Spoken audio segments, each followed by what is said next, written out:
Hola, por favor, si ya podemos tomar ubicación, estimados expositores.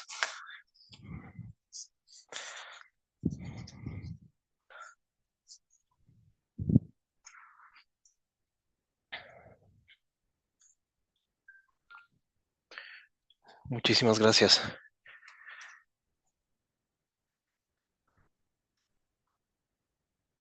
Muchísimas gracias también. Ya se siguen conectando también más personas interesadas en este webinar.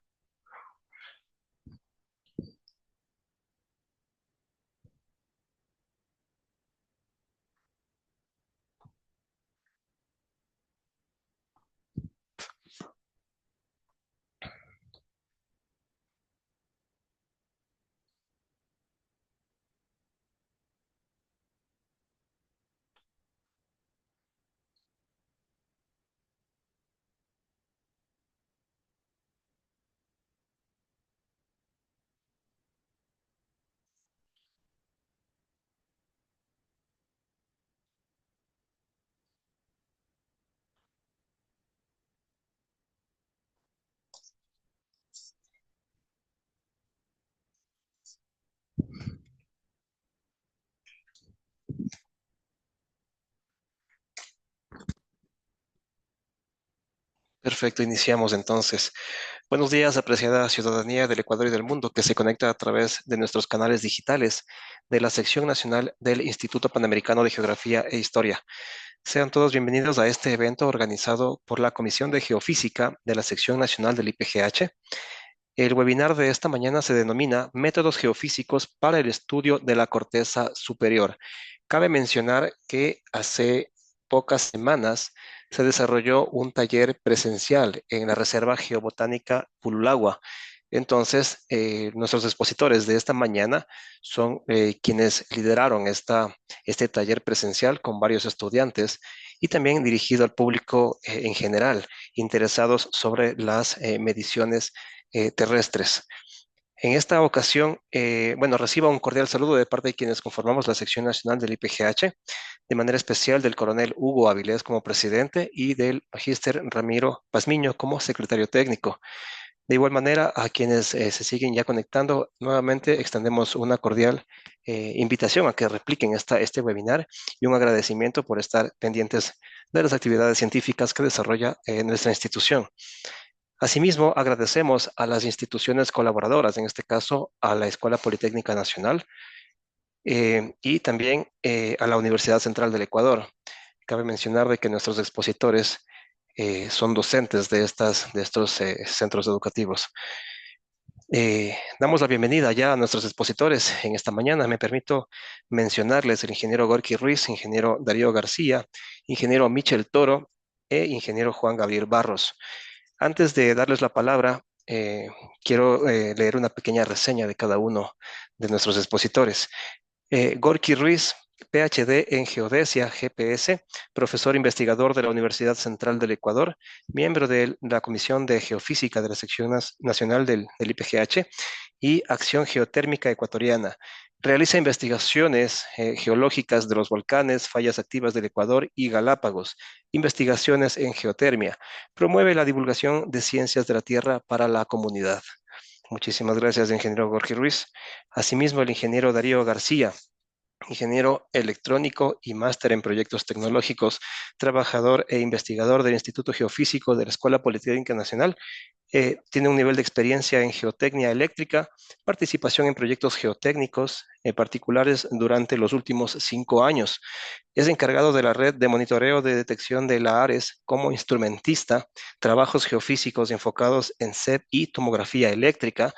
Ha diseñado sistemas de protección contra descargas eléctricas y redes de transmisión, impartiendo capacitaciones técnicas permanentemente. Muchísimas gracias al ingeniero Darío García. También tenemos información sobre el ingeniero Michel Toro. Ingeniero Michel Toro es ingeniero geólogo por la Escuela Politécnica Nacional y máster en geotecnia aplicada por la Universidad Central del Ecuador. Cursa actualmente la maestría en hidráulica de la Escuela Politécnica Nacional. Se desempeña como analista de sismología y vulcanología en el Instituto Geofísico de la Escuela Politécnica Nacional, asimismo, donde realiza investigaciones geológicas, geofísicas y geotécnicas aplicadas a la caracterización sísmica, estabilidad de taludes y estudios hidrogeológicos. El ingeniero Michel Toro ha participado en consultorías con instituciones como EPMAPS y el GAT Municipal de Ambato, enfocadas en la estabilidad de taludes, análisis de acuíferos y resistividad eléctrica. Asimismo, ha realizado cursos de especialización en geofísica y geotecnia en el extranjero, aplicando metodologías sísmicas activas y técnicas eléctricas para la caracterización del subsuelo. Asimismo, tenemos información del ingeniero Juan Gabriel Barros, ingeniero civil y máster en Ciencias de la Tierra por la Escuela Politécnica Nacional, candidato a doctor por la Universidad Politécnica de Cartagena de España. Buenos días, vamos con ustedes, por favor, estimados expositores. Muchas gracias, buenos días. Muchas gracias, buenos días. Darío, por favor, si me ayuda con las diapositivas, por favor, gracias. Gracias, Claro, Michael, gracias, Juan Gabriel. claro que sí, porque ahorita.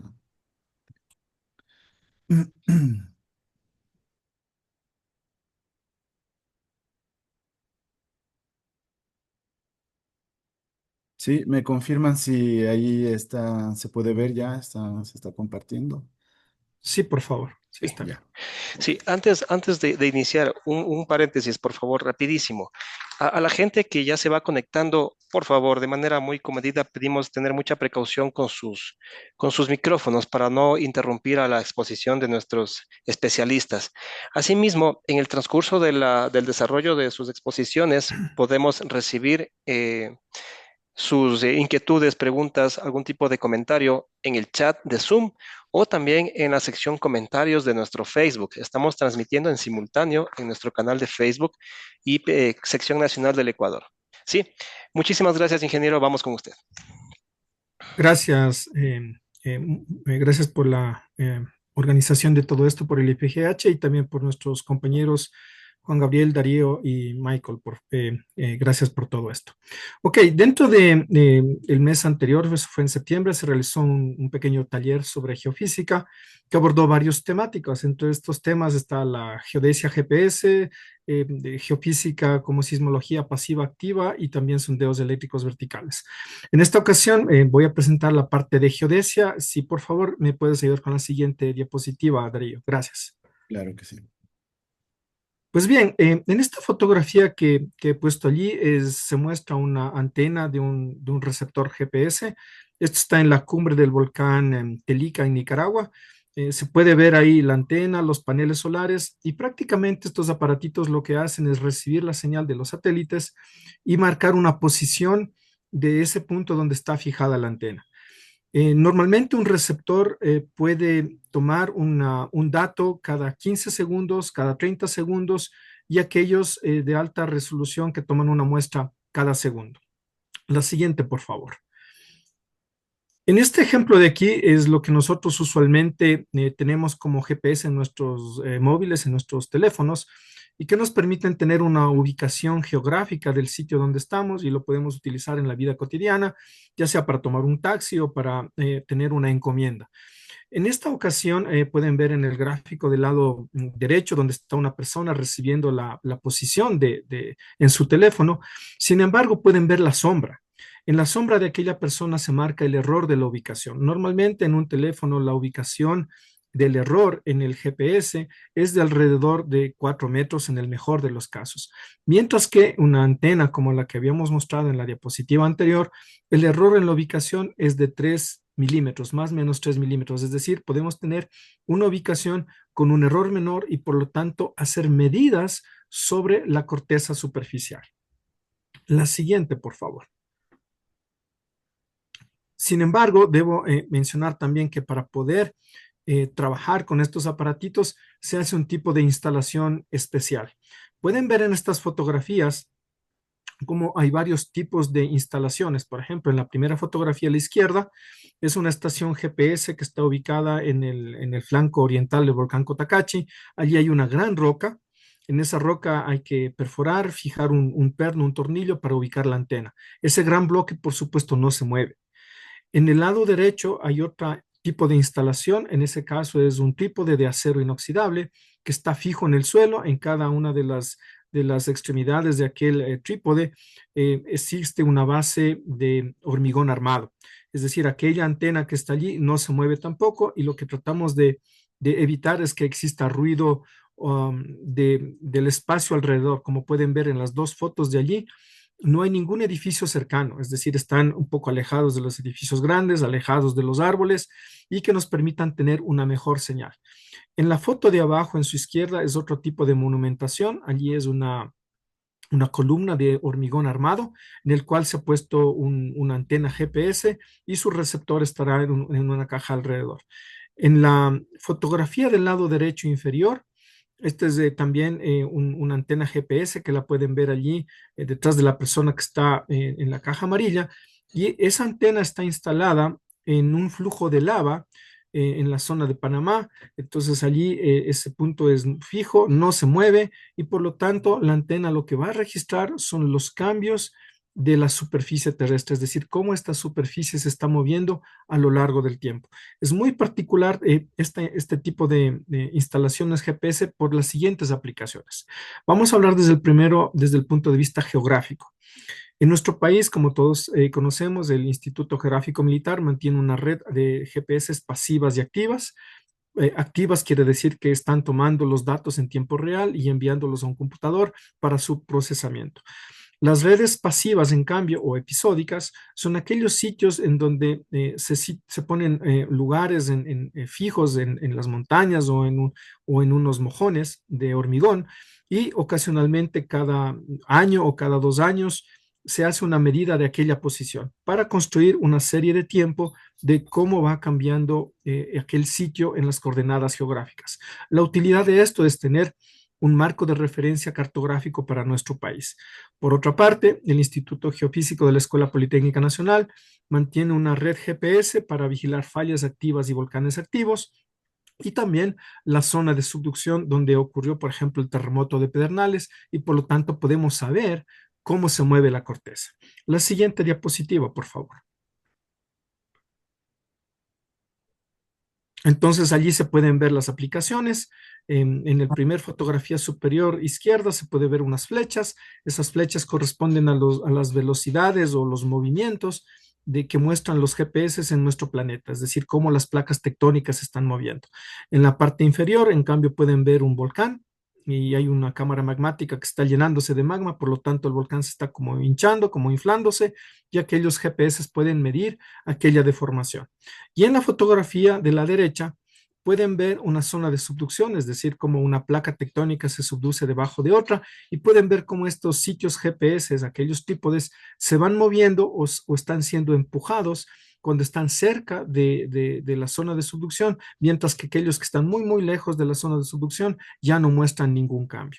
Esto es bien particular porque nos permite medir de alguna manera la energía relacionada con los terremotos, y también puede tener otras aplicaciones, por ejemplo, cuando tienes un reservorio acuífero, una parte de agua que está en la corteza superior, y cuando extraemos el agua de este acuífero, el suelo se hunde. Esto lo hemos visto en la zona de Bogotá, particularmente porque existe la industria florícola. Un ratito. La industria florícola Voy extrae a ver agua, flores. y el agua puede un poco quitar la Ya se presión de van, poro.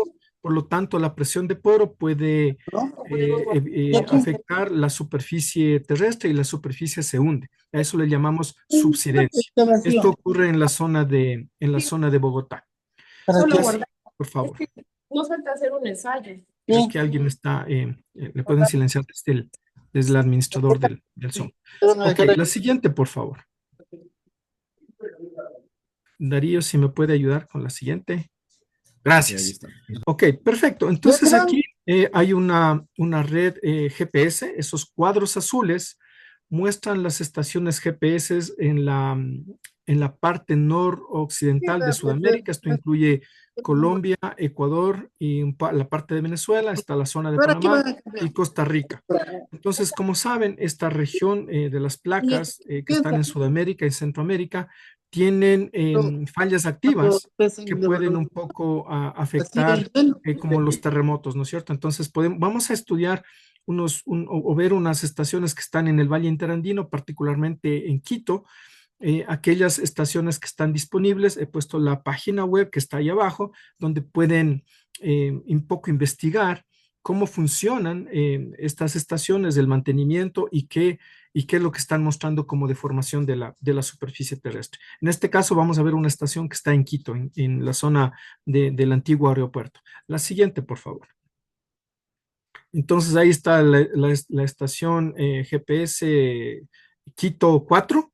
Pueden ver estos gráficos. En el eje de las X se muestra el tiempo en años. En el eje de las Y se muestra la variación de la ubicación, empezando por la primera superior. Ese es el eje este-oeste. Luego está el eje norte-sur y al final en la imagen de más abajo se ve el eje vertical. Entonces pueden ver, quiero que noten este gran salto que hay marcado con esta línea roja. Eso es el terremoto de Pedernales.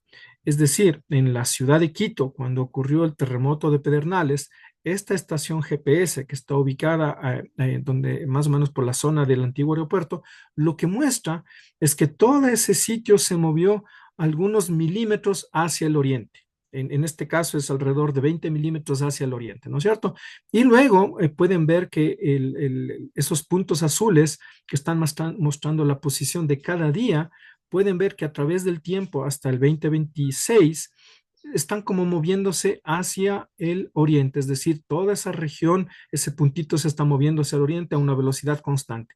Y también se ven estas líneas entrecortadas que corresponden a terremotos que ocurrieron en la zona del Ecuador. En algunos casos, si son grandes, por supuesto, esta estación los va a registrar. Si son pequeños, no va a haber mayores cambios. Pueden notar también en el eje norte-sur, que es la siguiente gráfico que tiene como un símbolo, perdón, una variación como un sinusoide. Eso particularmente está relacionado con las estaciones climáticas, es decir, tenemos un poco de ruido en la atmósfera. Cuando hay mucha nubosidad o temporadas de lluvia, podemos ver esta interferencia del clima con nuestra medida GPS en el eje norte y en el eje vertical, mientras que en el eje este-oeste no se ve tanto ese ruido. Esto está causado principalmente porque las órbitas de los satélites están girando alrededor de nuestro planeta con un ángulo de 60 grados respecto al norte. Entonces es casi como medir el clima también y también medir la deformación de la superficie terrestre. Es decir, esas órbitas son sensibles a las estaciones climáticas y eso se puede ver también en el eje vertical aquí abajo como pueden notar. La siguiente, por favor. Creo que con esta ya termino. La siguiente, por favor. Pues bien, entonces, uno de los trabajos que se realizó en los últimos años es tener todos estos sitios GPS que pueden ver en la imagen del lado izquierdo. Hay varias estaciones en la región andina, Ecuador, Perú, Colombia, Venezuela y Panamá. Y luego así podemos tener un campo de velocidades. Pueden ver los vectores en la imagen del lado derecho. Esos vectores están relacionados a un punto estable en Sudamérica. Es decir, hay una persona, vamos a hacer hipotéticamente que hay una persona que está allí en Brasil y allí en Brasil empieza a mirar cómo aquellos todos puntos se empiezan a mover un poco hacia el oriente-nororiente. Entonces, de esta manera podemos saber cómo las placas se mueven, cómo las fallas se mueven y su utilidad será en saber en la energía que pueden liberar las fallas activas cuando ocurren terremotos, por un lado. Y por otro lado, las aplicaciones en investigar la atmósfera, es decir, cómo funciona el clima, por este ruido que les mostré hace un ratito, y también cómo nosotros utilizamos el recurso acuífero, es decir, los acuíferos que están en el subsuelo, cuando los sobreexplotamos, lo que observamos es una subsidencia, es decir, el suelo se hunde. Entonces, estas son varias de las aplicaciones que tenemos con GPS y se avanza en nuestro país y en la región para entender cómo funciona la tectónica de placas, las fallas y por supuesto los acuíferos. Muchas gracias por escucharme. Muchísimas gracias, doctor Gorky Ruiz. Seguidamente tenemos la intervención del ingeniero Darío García. Muchísimas gracias. Vamos con usted, ingeniero. Muchas gracias. Sí, primero que nada, buenos días a todos.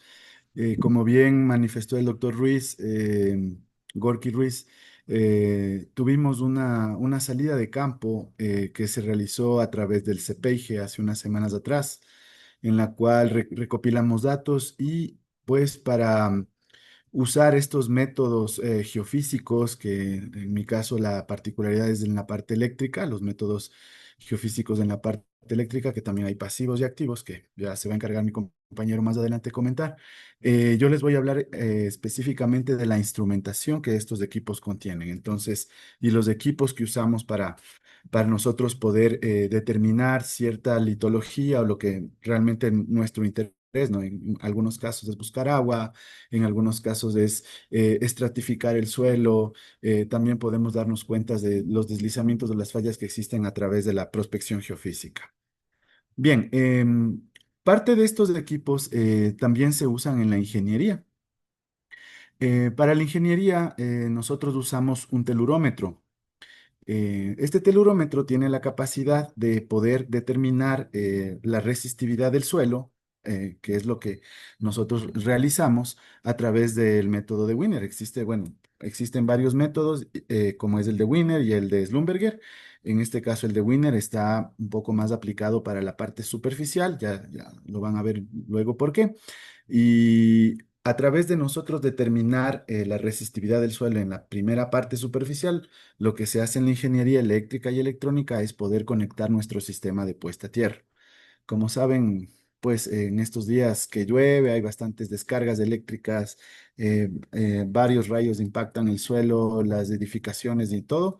Nosotros, como ingenieros eléctricos y electrónicos, pues se necesita primordialmente saber a qué profundidad se va a enterrar nuestro sistema de puesta a tierra. Y para ello se usa este equipo, que es el telurómetro, y se aplica el método de Wiener como está en el lado derecho, ¿no? Tenemos cuatro picas, existen dos picas a los lados que van a actuar como un amperímetro y dos picas en el centro que van a actuar como un voltímetro.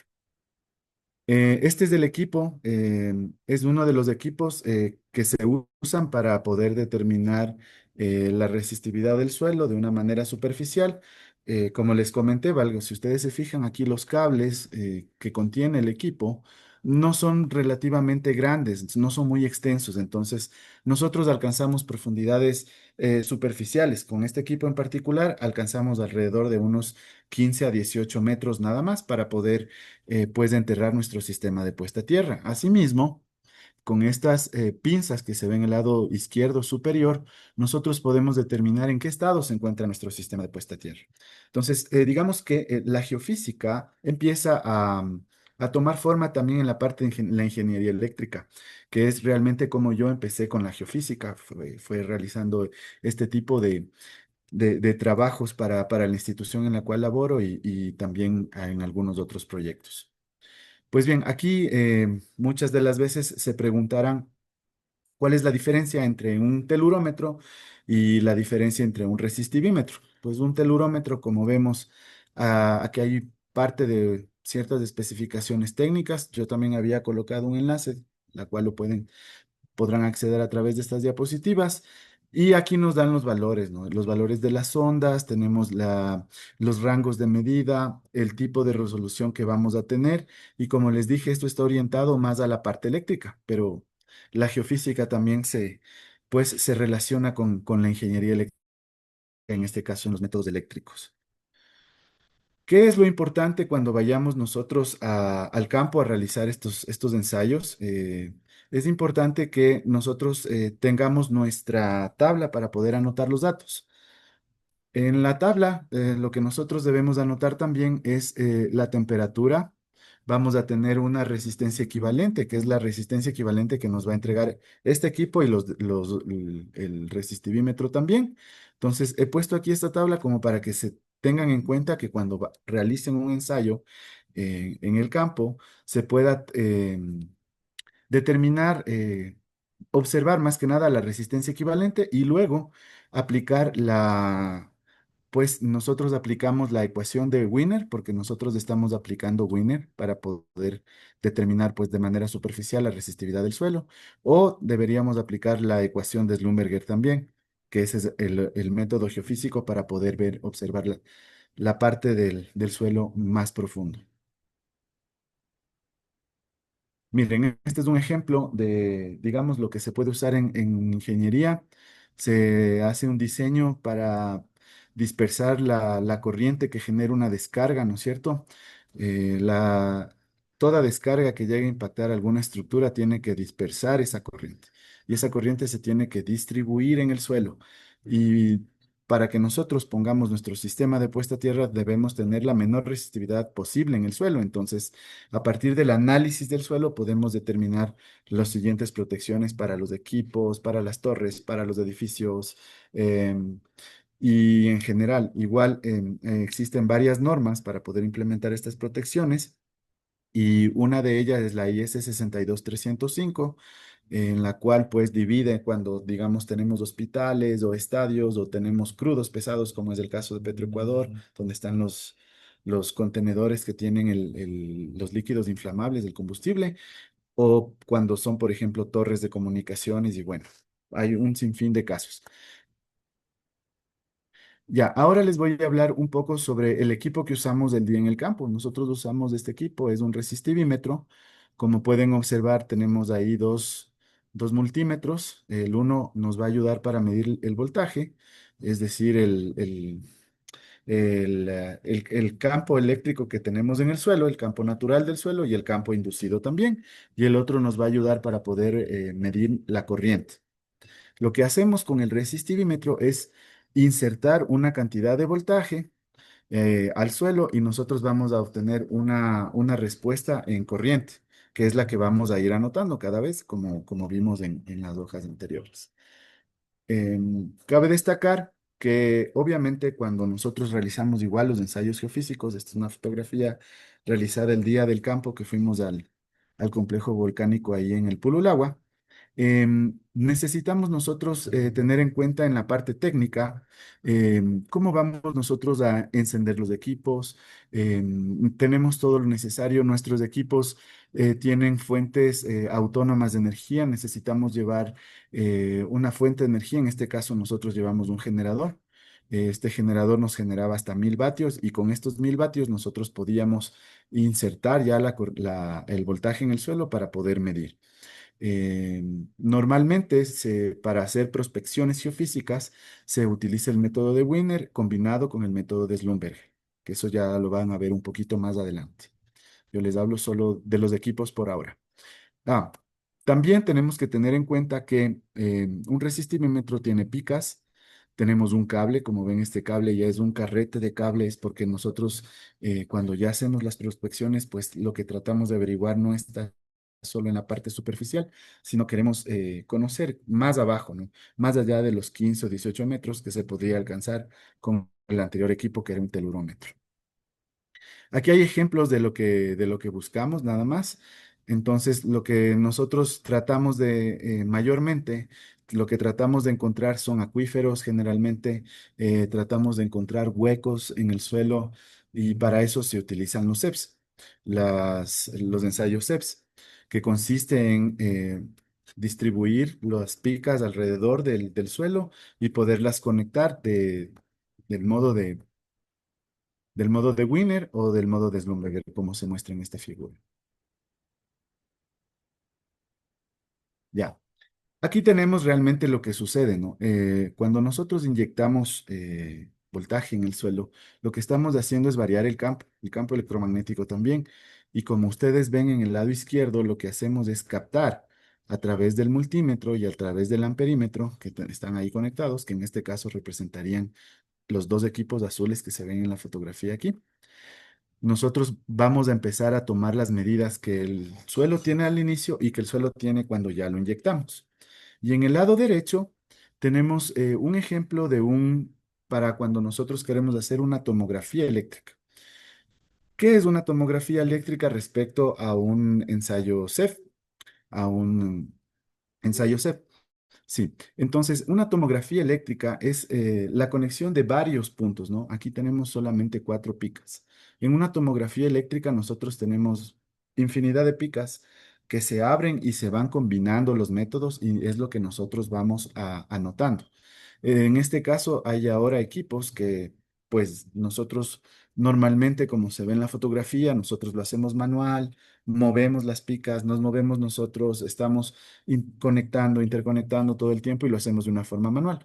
Pero existe también ya ahora equipos, nada más tenemos que conectar las picas y pues nosotros ya vamos a poder conocer las diferentes profundidades.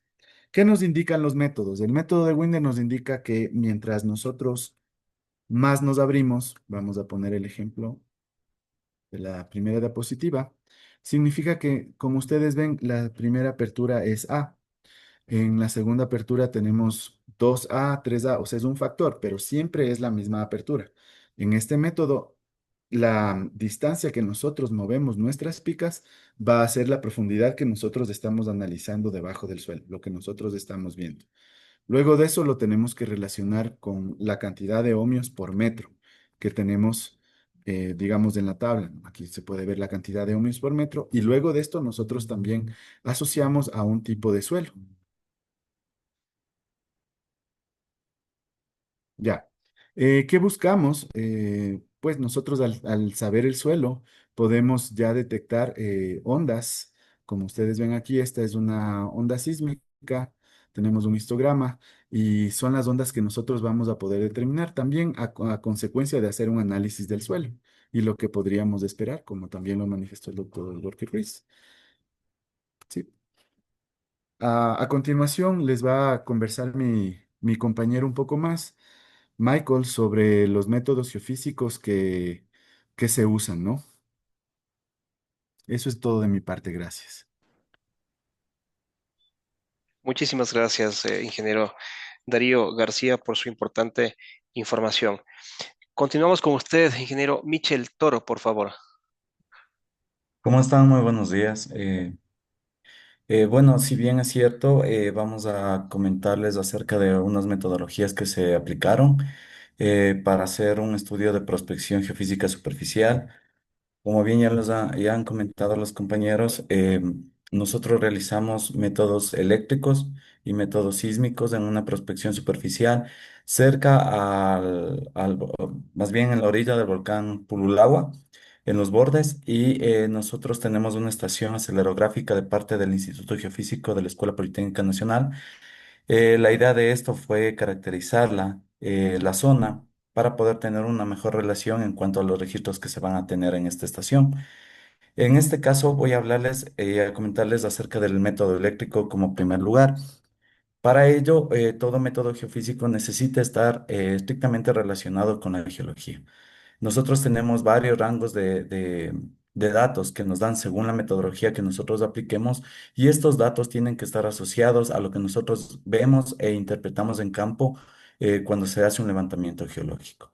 En la imagen pueden notar un mapa geológico de la zona, donde la zona de estudio fue específicamente en la parte media café. No sé, Darío, si lo puedes mostrar, por favor, justamente más a la izquierda, al noroccidente, por favor. Por ahí, en esa zona es donde nosotros hicimos la prospección geofísica, en este caso con la metodología eléctrica.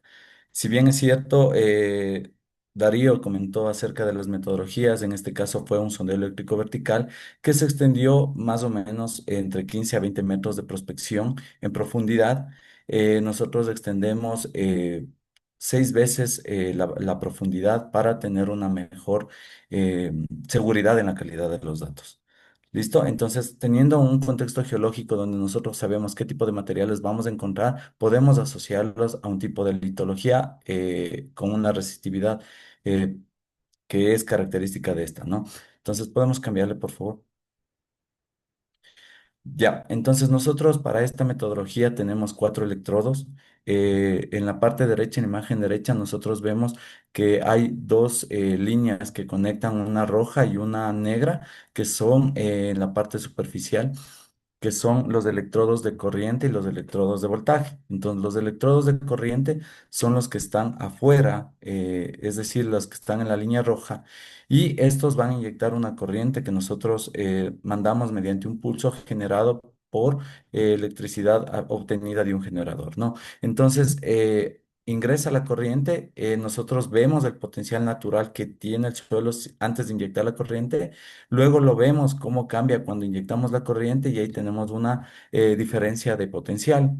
Esta diferencia de potencial, dependiendo de la metodología, se va a calcular a través de fórmulas, ¿no? En este caso, nosotros aplicamos la metodología de Wenner para poder tener una mejor resolución en una profundidad menor, porque no íbamos a alcanzar como tal una gran distancia. En este caso, nosotros generamos un campo eléctrico y lo que hacemos es ver cómo a la final las propiedades del suelo permiten o restringen el paso de la corriente cuando nosotros lo medimos, ¿no? Siguiente, por favor. Entonces, esta es la configuración. Como bien les mencionaba, los electrodos A y B que están a los extremos son los de la corriente. Los electrodos M y N son los que están internos y en este caso son los que van a recibir la variación de potencial. Esta configuración es una configuración de Schlumberger, otra metodología que Darío había comentado, pero es simplemente para que sea más gráfica la imagen. ¿Sí? Podemos cambiarle, por favor. Listo. Entonces, cuando nosotros tenemos estos datos en campo, nosotros podemos generar curvas. Sí, hay varias metodologías. Una puede ser manualmente, se puede ir generando la curva en una escala logarítmica, donde ustedes van a tener en el eje Y la resistividad aparente y en el eje X la distancia que es AB medios. AB medios significa la distancia entre el punto central y un extremo de la corriente, ya sea izquierdo o ya sea derecho, ¿sí? Entonces, cuando nosotros tenemos esta resistividad, nosotros vamos generando estas curvas. Estas curvas nos van a dar una resistividad propia ya del suelo que se puede asimilar con tablas bibliográficas de resistividad. Por ello es importante tener muy claro la geología, porque si ustedes observan al lado derecho en la tabla, los rangos de resistividad son muy amplios. Entonces podemos tener una arena que está entre 50 a 500 ohmiómetro, que es la unidad de la resistividad, y abajo la arenisca que igual está de 50 a 5000. Entonces, ¿cómo sé que es una arena o es una arenisca propiamente en esta metodología? Pues bien, tenemos que hacer el análisis geológico para poder contener los datos y tener un resultado mucho mejor. ¿Sí?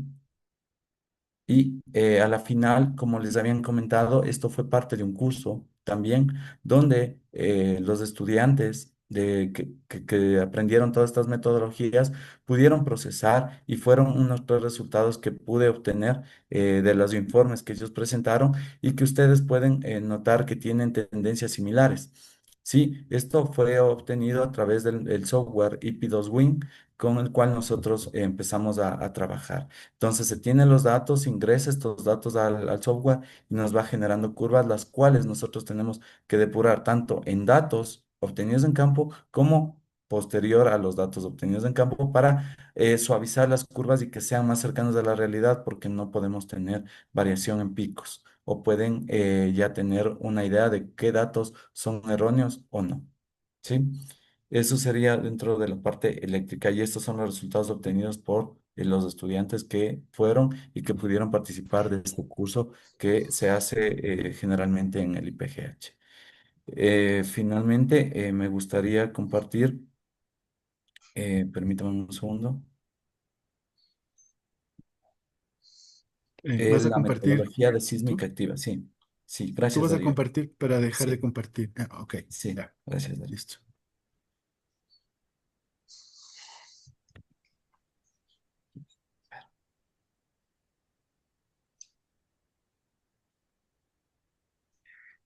Bueno, mientras esperamos un momento. Ya estamos, ingeniero, ¿no? Sí. Le iba a hacer una pregunta así, por curiosidad, creo yo, Ujú, desde el desconocimiento, ¿no? ¿El ujú. volcán Pululagua es un volcán activo o es un volcán apagado? No sé si están bien los términos. Sí, el volcán Purulagua es un volcán activo. Bueno, esto no es mucho mi competencia, pero desde el área de volcanología se considera activo, no en, digamos, en emisión, pero es un volcán activo. Es, Sí, digamos, eh, se puede decir, sí, activo. sí. ¿Puedo un poco ayudar a contestar la Sí, pregunta? Gracias. Claro, gracias. Sí, el volcán Pululagua es uno de los considerado como un volcán activo o potencialmente activo. Sí. Su última erupción fue hace 2300 años. Esta gran erupción última afectó a la comunidad de Cotocollao. La gente que vivía alrededor del volcán migró a lo que ahora es el aeropuerto de Quito, en la zona de Tababela.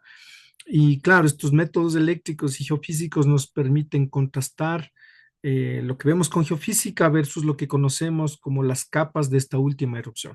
Y eso es muy aplicable en varias cosas, ¿no? O sea, por ejemplo, geotecnia, la estabilidad del talud, las cimentaciones y otras cosas más que seguramente Juan Gabriel nos va a hablar. Muchísimas gracias, ingeniero. Listo, ingeniero Toro. Estaba a punto de exponernos unas imágenes, ¿no?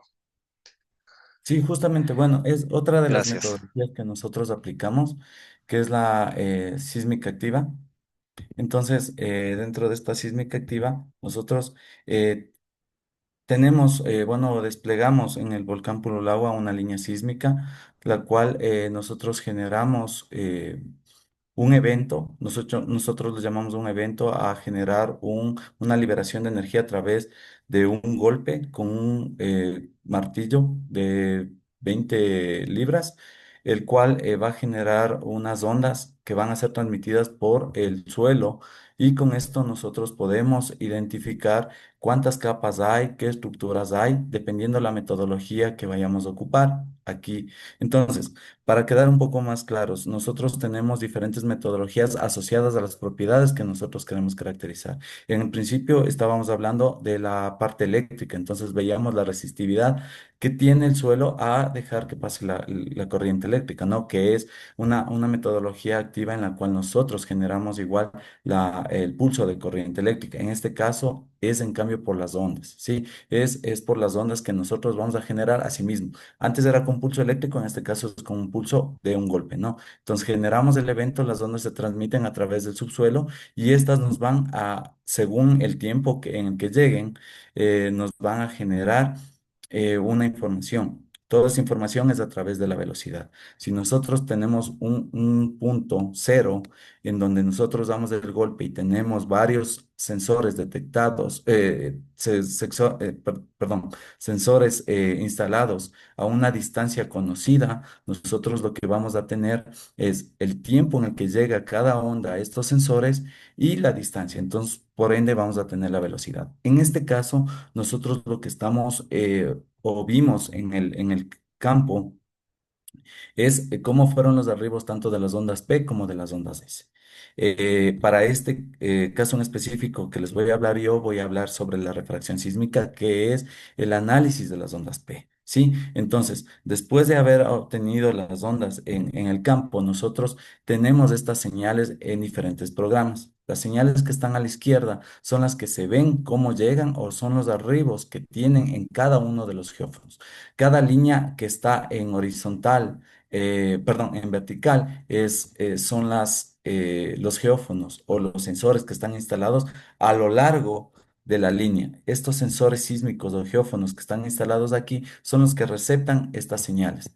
Entonces, nosotros vamos a ver cómo llegan y cuáles son los tiempos de arribo en cada uno de ellos, pudiendo generar, para nuestro caso, cómo van a ser las curvas que van a tender a darnos la velocidad que están en el subsuelo. Cuando hay un contraste en la velocidad o en la pendiente, nosotros vamos a ver que hay un cambio de propiedades, es decir, un contraste litológico, un contraste con la estructura, es decir, un contraste de impedancia.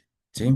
Entonces, a través de esto y en los resultados que obtuvieron en el curso, se procesaron mediante dos softwares. ¿Sí? El uno es de la empresa Geometrics, que habla específicamente del programa, el software se llama Plotrefa, en este caso para poder observar, pero es de todo el compendio o digamos el paquete de programas para procesar la sísmica que se llama 6 Imager. Y el otro, el del lado derecho, nosotros procesamos con un programa que es igual de libre acceso, que se llama Sardine, ¿sí? Estos dos programas a la final nos generan los rayos que van a poder darnos una estructura y como se observa, tienen cierta forma, no es todo horizontal, porque la realidad de la naturaleza es que no van a tener en todos los lados horizontales las capas. A la final vamos a ver ciertas capas distribuidas en el subsuelo hasta cierta profundidad, de acuerdo a la distancia en la que hayamos extendido la línea sísmica, porque teóricamente, lo que se extiende en superficie es un tercio lo que se va a encontrar en profundidad. Es decir, si yo extiendo en superficie 100 metros de la línea sísmica, teóricamente se encontrará 33 metros en profundidad, algo que no está llevado a la realidad porque implica muchas más cosas. La energía que se genera a través del golpe no siempre es la misma persona la que genera el golpe no es muy fuerte, el tipo de suelos en los que estamos o rocas en las que estamos no permiten el paso o generan que haya un amortiguamiento, muchas cosas. Entonces, todo esto es teórico, pero se llega a ciertas profundidades de acuerdo a la energía, que es lo que hemos visto conforme hemos ido avanzando. ¿Y cuál es el resultado final? Es el resultado interpretado a través de todo lo que se ha venido adquiriendo, ¿no? Tanto método eléctrico como método sísmico, y nosotros lo que queremos encontrar es cómo está internamente el suelo. Entonces, si vamos a hacer una prospección hasta 16 metros, que fue en este caso, nosotros pudimos ver que hay suelos, hay arenas, arcillas, limos, arenas, hay volcanoarenitas, hay diferentes tipos de litologías debajo del subsuelo. Entonces, con esto nosotros, tanto en la geotecnia, tanto en la obra civil, en obras hidrogeológicas, tenemos el conocimiento de cómo está el subsuelo. Es algo a lo que nosotros queremos apuntar cuando se realiza un estudio geofísico correlacionado con la geología, la geotecnia y aplicados hacia la ingeniería. Eso es todo lo que les puedo comentar por el día de hoy. Muchísimas gracias por su intervención, ingeniero Michel Toro. Vamos, ahora damos paso al ingeniero Juan Gabriel Barros. Muchísimas gracias por su información, estimados ingenieros, a todos en general. Buenos días con todos. Buenos días. No sé si pueden ver mi pantalla. Sí, sí, lo estamos viendo. Ok, entonces, tratando de complementar lo que dijeron mis compañeros que expusieron hasta ahora, yo voy a tratar de explicar un poco metodologías activas y pasivas sísmicas, como son las conocidas como MAS-W o análisis multicanal de ondas superficiales. La sigla está en inglés. Déjenme ver si prendo el láser un ratito. Ok, ahí, sí. Y técnicas, esta es una técnica activa y técnicas pasivas como la curva MHBCR o la relación espectral entre las componentes horizontales y verticales, tomando medidas de ruido sísmico ambiental, que es como lo conocemos. No se confundan con la palabra ruido. Lo decimos así, pero sería la mejor forma de decirlo vibración ambiental, es decir, lo que el suelo está, lo que la naturaleza, diferentes elementos, también antropogénicos por ahí, están generando en el suelo, ¿ya? La diferencia entre técnicas pasivas y técnicas activas está en que un método activo va a grabar o va a registrar lo que nosotros estamos generando. En el caso del más W es activo porque como explicó Michael, nosotros damos golpes con un combo y este combo genera ondas. Estas ondas son registradas por los sensores, por ende es una técnica activa. En el caso del MHBCR es una técnica pasiva porque nosotros no registramos los golpes que estamos dando. Es más, necesitamos que no haya mucho ruido o mucho movimiento generado por el ser humano. Por eso las mejores medidas se hacen en horas de la madrugada.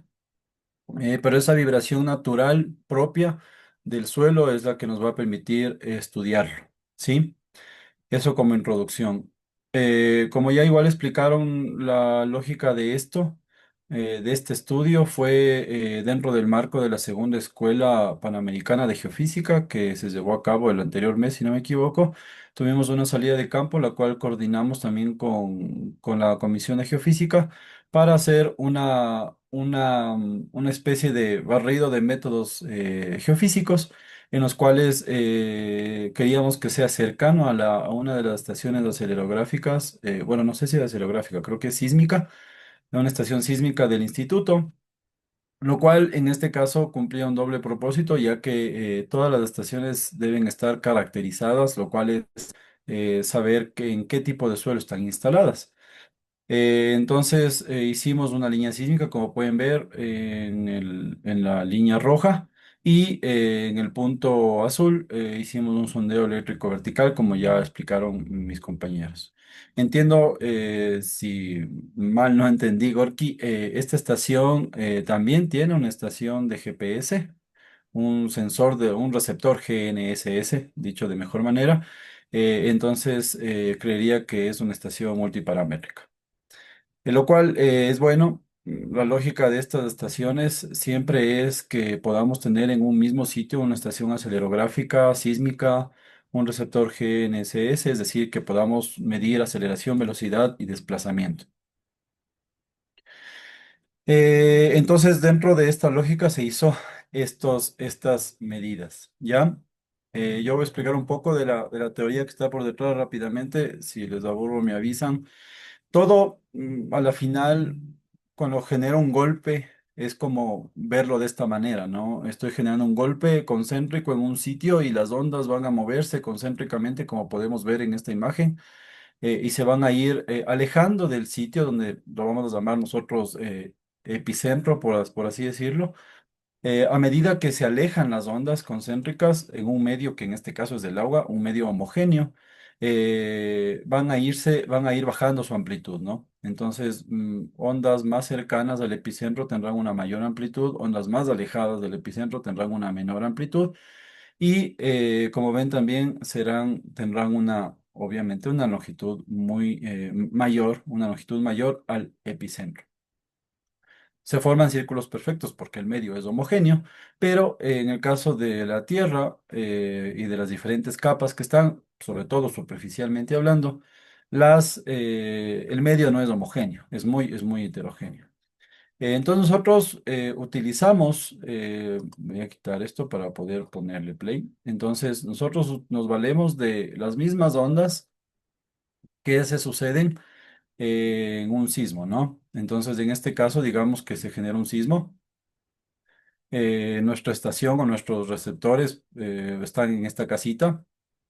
Primero vamos a ver que la onda P primaria, por eso el nombre, es la que primero arriba, y en segundo va la onda S, que es la onda secundaria. La interacción de la onda P y la onda S con la superficie, con las diferentes capas de la superficie, son las que van a generar las ondas superficiales y esa es una de las cosas que tenemos que darnos cuenta. Normalmente nos dicen que un sismo produce ondas P, S y superficiales. El sismo produce ondas P y S y la interacción de las ondas P y S con la superficie son las que están generando o formando las ondas superficiales que a la final son diferentes, ya sea en sentido norte, este o vertical, una sumatoria de esas están generando una componente de ondas que las vamos a llamar superficiales y que también existen de algunos tipos. Obviamente por viajar en la superficie se van a demorar más, pero en nuestro caso tendrá una componente de ondas P y de onda S, lo cual normalmente genera mayor daño en las estructuras. Como pueden ver en este sismograma, las que tienen mayor amplitud son las ondas superficiales, sobre todo si tienen una larga distancia de recorrido al sitio a donde estamos registrando o al sitio donde puede haber la afectación. Entonces aquí para entender tenemos la onda P, por ejemplo. La onda P, si esta es la forma de propagación, la dirección de propagación, véanle a este cuadradito negro cómo se deforma. Eso es lo importante. Entonces la onda P lo que va a hacer es a este cuadradito negro le va a estirar y le va a comprimir. Le estira y le comprime. Lo cual en ingeniería tensarle o comprimirle es una de las cosas que conocemos bastante bien. Ahora, si vemos cómo se comporta una onda S, esta dirección de propagación en el mismo sitio, fijémonos qué es lo que hace, ¿no? A este cuadradito negro, en un momento le genera corte, ¿sí? Y esa es una de las cosas que en ingeniería queremos evitar. Cuando una parte, la mitad del cuadradito va hacia abajo y la mitad del cuadradito va hacia arriba, hay un corte en nuestro pedazo infinitesimal de suelo, lo cual, estas son las cosas que nosotros en ingeniería, cualquier elemento o material de construcción queremos evitar y en el suelo obviamente también. La interacción de la P y la S con la superficie va a generar ondas superficiales que la más energética normalmente es la Rayleigh, que tendrá una mixtura entre un comportamiento de onda P y onda S, como pueden ver. Entonces le comprime una parte superior, perdón, le estira una parte superior, le comprime una parte inferior, pero también le está como un poco generando un poco de corte, ¿no? Entonces es importante, pero la que tal vez más puede generar corte es la onda lob. Si vemos en este sentido, en cambio el cuadradito, vamos a ver cómo le va igual a intentar cortar en una parte a nuestro pedazo de suelo. Voy a tratar de ser rápido. Entonces, hay un sismo en algún lugar. Este sismo tendrá una fuente. Esta fuente, al momento de romperse, porque un sismo no es un punto, es un área que se rompe. Este sismo, al romperse, las ondas sísmicas, como vimos en el ejemplo de la gota de agua, viajarán en toda dirección.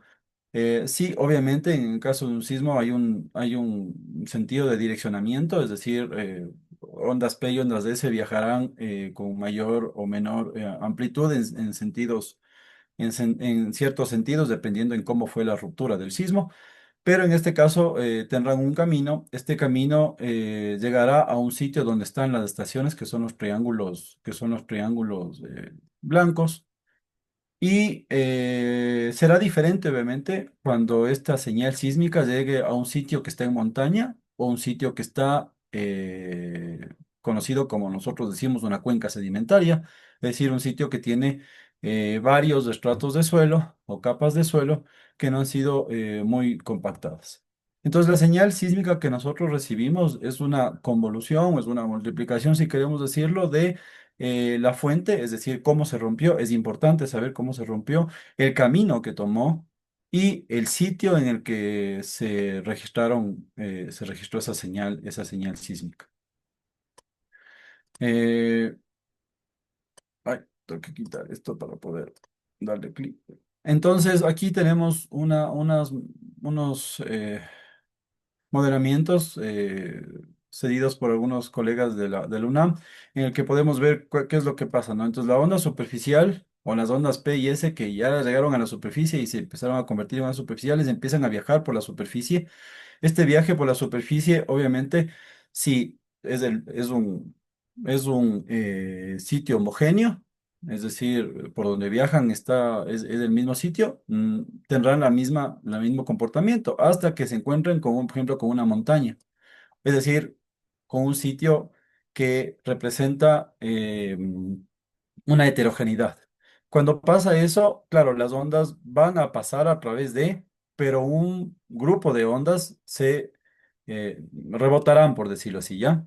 Y regresarán en el mismo sentido. Entonces, parte de energía atraviesa, parte de energía regresa en el mismo sentido. Eso es el caso de que tengamos, por ejemplo, una montaña.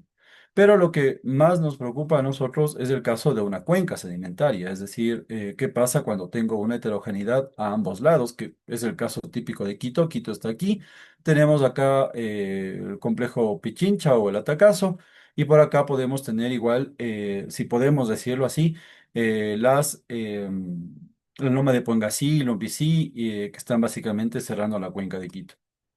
Veamos cómo las ondas llegan, golpean acá, se quedan aquí atoradas porque están regresando, regresan para acá y queda un buen tiempo rebotando. Si nos fijamos en los tiempos que dicen ahí abajito de las imágenes, en que se queda quieto todo el asunto, veamos, el tiempo es casi es un poco más del doble, ¿no? Entonces es otra de las cosas que nos obliga a estudiar el suelo. Es importante saber en qué tipo de suelo estamos para saber la amplitud, la posible amplitud que pueden generar las ondas superficiales y sobre todo el tiempo de duración. Una cosa es que una estructura vibre, no sé, 0,7 segundos y otra es que vibre 2 segundos. Son tiempos bajos.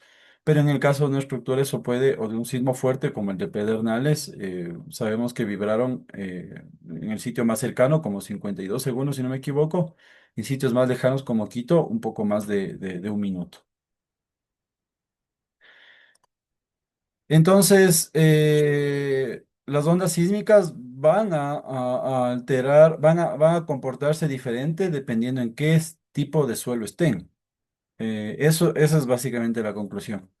No es lo mismo que una onda sísmica llegue a un sitio donde nosotros tengamos un suelo, una roca o un suelo muy consolidado.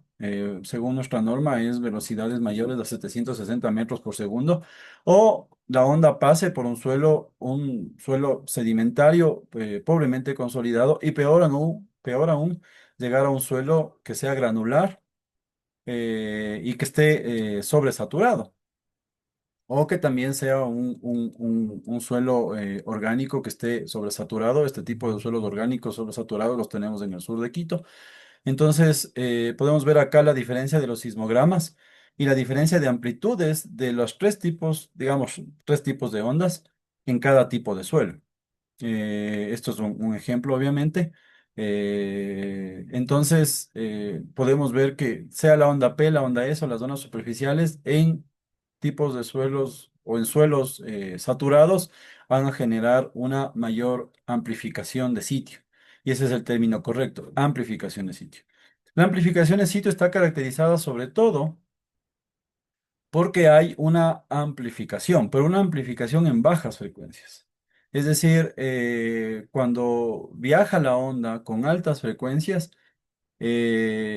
cuando se genera la onda es rica en altas frecuencias. Estas altas frecuencias van a viajar a través de medios, de un medio, y si este medio es denso, es consolidado, entonces no va a perder mucha energía. Si no pierde energía, las altas frecuencias no se consumen. Cuando empieza a perder energía, básicamente las altas frecuencias se empiezan a convertir en bajas frecuencias, y esas son cosas que empiezan a afectar a las estructuras que están en suelos pobremente consolidados. Entonces, nosotros para estudiar el suelo necesitamos encontrar un parámetro que nos permite entender el corte en el suelo, y el corte en el suelo lo podemos estudiar obteniendo los valores de la velocidad de onda de corte en un suelo.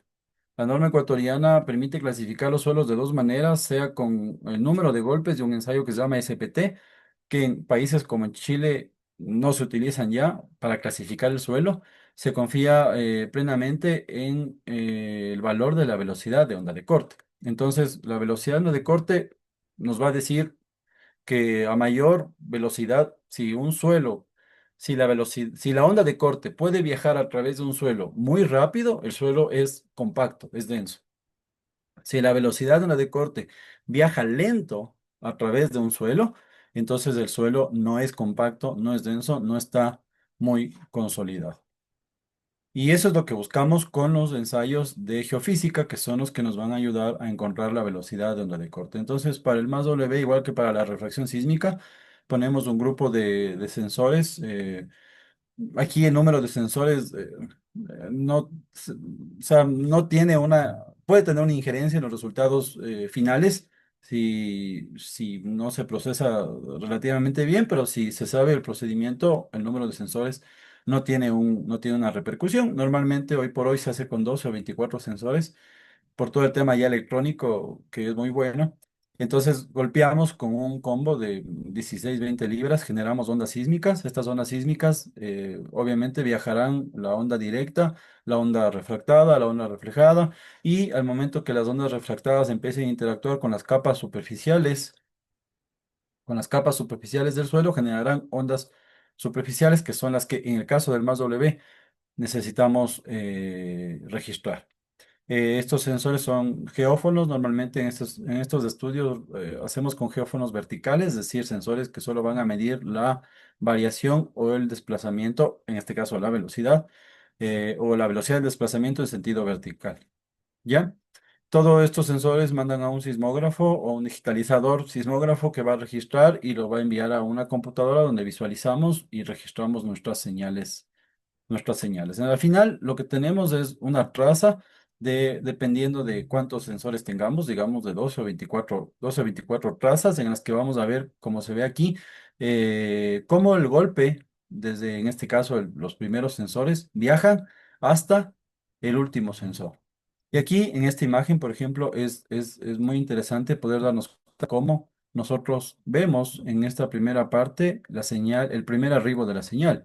Hasta los primeros sensores será una señal, un rayo directo, un rayo sísmico directo, y en un momento el rayo sísmico refractado, es decir, que llegó a una interfase, viajó más rápido por la interfase y salió a la superficie, es el que le ganará a la onda directa.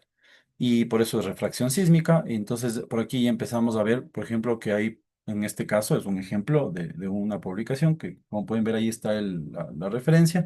Podemos ver que por lo menos tenemos dos pendientes y podríamos decir que hay unos dos estratos. Pero si ven que la duración de la señal en el primer geófono es diferente al último geófono, entonces ya podemos decir casi tácitamente que este grupo de señales que amplían el tiempo son las ondas superficiales, que son las que son objeto de estudio de los métodos superficiales. Una vez que analizamos estas trazas, nosotros lo que intentamos encontrar es una propiedad que tienen las ondas superficiales, que es la dispersión. Con la dispersión encontramos un gráfico de dispersión, con el gráfico de dispersión encontramos la curva de dispersión, y la curva de dispersión es aquella que relaciona la frecuencia de vibración con la velocidad de fase de las ondas. Entonces, se relacionan de esta manera. Entonces, a mayor frecuencia tendríamos unas velocidades de fase bajas, y a frecuencias más bajas significa que las velocidades empiezan a aumentar. Si entendemos la geología o que a mayor profundidad los estratos van a ser más compactos, lo cual significa mayores velocidades, entendemos que a bajas frecuencias tendremos velocidades mayores, es decir, estamos internándonos más, es decir, nos profundizamos un poco más. Frecuencias altas, velocidades bajas, significa que estamos solamente prospectando capas superficiales. Con esta curva de dispersión, nosotros vamos a intentar hacer un proceso de inversión para encontrar lo que buscamos al final, que es el perfil de la velocidad de onda de corte. Eso es el objetivo de los estudios.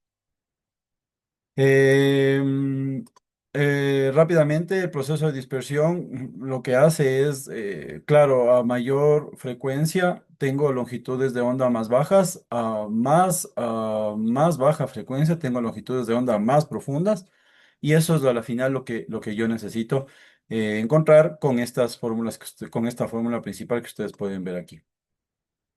De ahí la curva HB, que no tengo el tiempo de explicarla, pero este sí es un resultado propio ya de la estación de los datos de la estación de Pululagua. Podemos ver aquí que la curva HB tiene un pico muy, pero muy pronunciado, un pico muy característico, un poquito raro tal vez, en más o menos 2.5 Hz. Esto nos dice que hay un contraste de impedancia muy fuerte, es decir, que las velocidades de onda de corte de los primeros estratos son bajos comparado a un estrato que debe estar en alguna profundidad, que la podemos calcular rápidamente, y que tiene una velocidad no de corte muy alta. Es decir, la impedancia es una propiedad de todo material. En los suelos se mide multiplicando la densidad por la velocidad no de corte. Esa multiplicación de los estratos superiores con respecto al estrato inferior, este pico nos está diciendo que es muy diferente. Es decir, tengo velocidades bajas arriba y un estrato a alguna profundidad que tiene una velocidad alta. Y es un poco lógico, sabiendo que estamos en una zona volcánica con una reciente, obviamente 2.300 no es mucho, con una reciente producción volcánica, lo cual nos debe decir que tal vez hay un flujo de lava por ahí y que hay un grupo de sedimentos que se depositado en la zona y que están generando este pico tan prominente. La curva HB, como también se le conoce, no se puede entender si no la entendemos con los espectros. Al analizar los espectros de las ondas, los espectros de las componentes horizontales sobre la componente vertical, ya que este pico puede ser reproducido ya sea por actividad antropogénica, pero en este caso estamos en una zona que no hay fábricas muy cercanas, pero puede haberlas. Nosotros no lo podemos sentir. Entonces, aquí vemos los espectros. La azul es el espectro vertical, las otras son los espectros horizontales. Entonces, vemos claramente, la lógica de un efecto de sitio dice que la amplificación se mide en las componentes horizontales, no la vertical. Entonces, hay una diferencia abismal entre las componentes horizontales y la componente vertical, lo cual aquí está la amplificación que nos está mostrando la curva HB. A la final, este es un gráfico de dispersión. Esto no es todavía lo obtenido en sitio, pero es un ejemplo. Esto es un gráfico de dispersión. Del gráfico de dispersión encontramos las curvas de dispersión. A veces, normalmente vamos a encontrar el modo fundamental. En este caso de curso, digamos, encontramos el modo uno.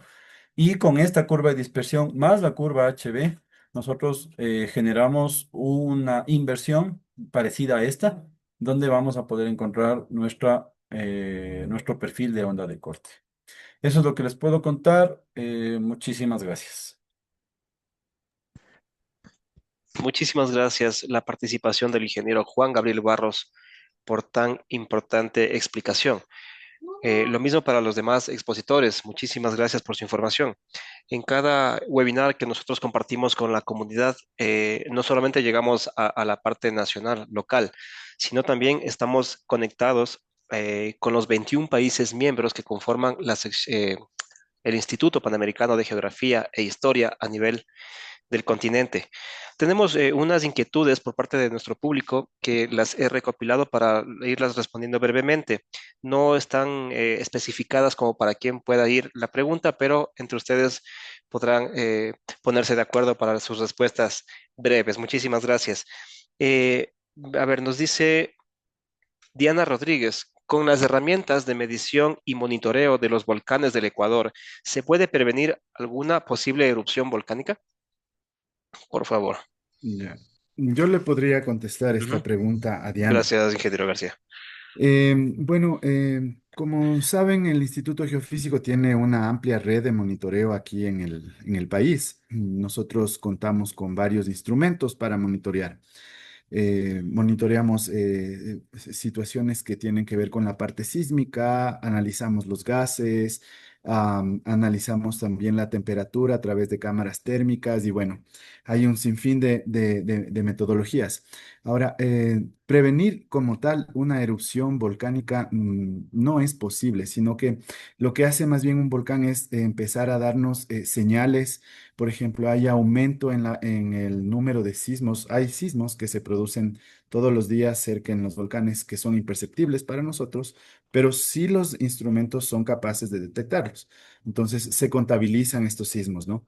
Cuando existe digamos, una mayor cantidad de sismos que ocurren ya en un volcán, o cuando existe una mayor cantidad, un aumento, digamos, en las concentraciones de gases, tenemos ya emisiones de ceniza, emisiones también de vapor de agua. Entonces el volcán empieza a darnos varios alertas, ¿no? Nos está indicando que está sucediendo algo y nosotros, para eso sirven los instrumentos, para poderlos monitorear. Entonces, realmente que exista una explosión súbita en uno de los volcanes de nuestro país es algo que es muy poco probable, es muy remotamente probable. Sin embargo, siempre estamos monitoreando. O sea, como Instituto Geofísico, estamos siempre monitoreando y por eso es que en nuestra sala de monitoreo los datos que generan estas estaciones de monitoreo de los volcanes en general nos llegan en tiempo real. Con eso nosotros podemos hacer los análisis.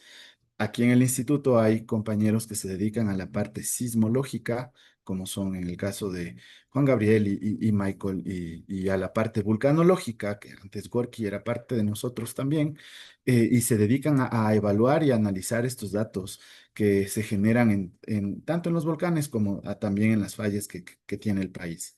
Ujú.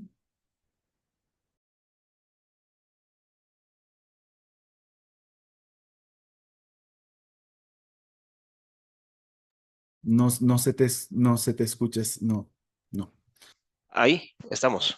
sí. Muchísimas gracias por su información y su respuesta, estimado ingeniero. Otra inquietud. El Ecuador y en especial el volcán Pululagua, al estar en la línea equinoccial, las ondas eléctricas o magnéticas influyen en el aspecto social de las comunidades asentadas en los alrededores? Nos pregunta Mario Benalcázar.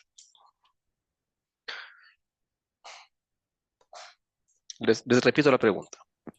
El Ecuador y en especial el volcán Pululagua, al estar en la línea equinoccial, las ondas eléctricas o magnéticas influyen en el aspecto social de las comunidades asentadas en sus alrededores.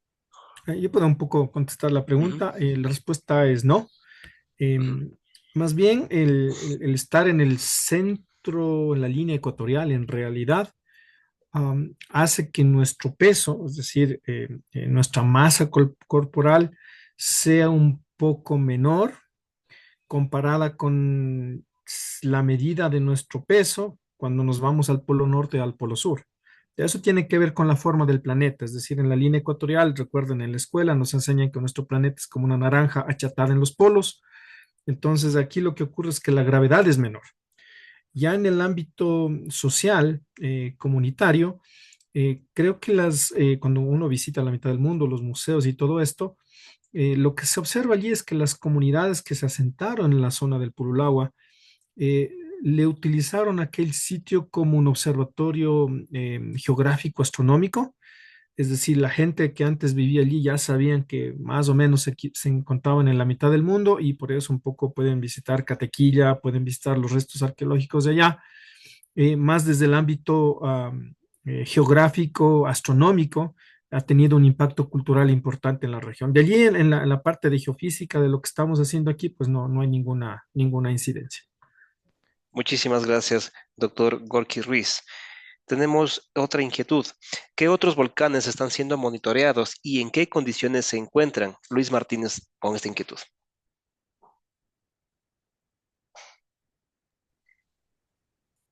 Bueno, yo le podría contestar. Em, el Instituto Geofísico a nivel sudamericano es tal vez, o está en, digamos, no sé en qué puesto, pero entre los primeros países que tiene el monitoreo, la mayor cantidad de equipos por densidad de área. Eso quiere decir que tenemos un despliegue de estaciones de monitoreo mayor que en otros países. Entonces, en cuanto a los volcanes, todos los volcanes, que son más de 40 volcanes, el Instituto Geofísico los monitorea. Obviamente, también para nosotros, desde el parte del instituto, para analizar la instalación de un nuevo punto de monitoreo, tenemos que analizar la cantidad de riesgo que en general el volcán nos indica, ¿no? No es lo mismo, por ejemplo, el riesgo latente que nos representa el volcán Cotopaxi en el caso para el Valle de los Sillos, para la zona sur de la Tacunga, que por ejemplo el volcán, no sé, el volcán Cayambe. Sabemos que el volcán Cayambe, gran parte de su población está concentrada solamente en uno de sus flancos, mientras que el volcán Cotopaxi tiene la mayor concentración y hay una mayor cantidad de gente que está viviendo alrededor del volcán. Entonces, como le mencioné antes, no todos los volcanes tienen la misma cantidad de estaciones. Sin embargo, se hacen igual análisis de la parte sísmica. Tenemos estaciones sísmicas, tenemos estaciones de recepción de receptoras GNSS, que son GPS de muy alta precisión para medir la deformación también. Entonces, evaluamos todo esto para instalar la cantidad de estaciones en un volcán. Sin embargo, gran parte de los volcanes de nuestro país están vigilados. Tenemos estaciones. El caso del Pululagua es un volcán que está potencialmente activo. Su erupción fue hace mucho tiempo. Sin embargo, también tenemos estaciones sísmicas cercanas al volcán Pululagua. Ujú. Perfecto, muchísimas gracias por su información. A todos en general, muchísimas gracias por su tiempo, por su información. Como siempre decimos en nuestros webinars investigativos y científicos, de que existe información que no se encuentra fácilmente en Internet e incluso en los libros, ¿no? Lamentablemente. Y tenemos este espacio, este tipo de espacios que son aprovechados por la gente interesada en la ciencia, la investigación, la academia en general, y qué mejor que expertos estén detrás de una pantalla explicando de primera mano y compartiendo sus investigaciones personales incluso con la comunidad.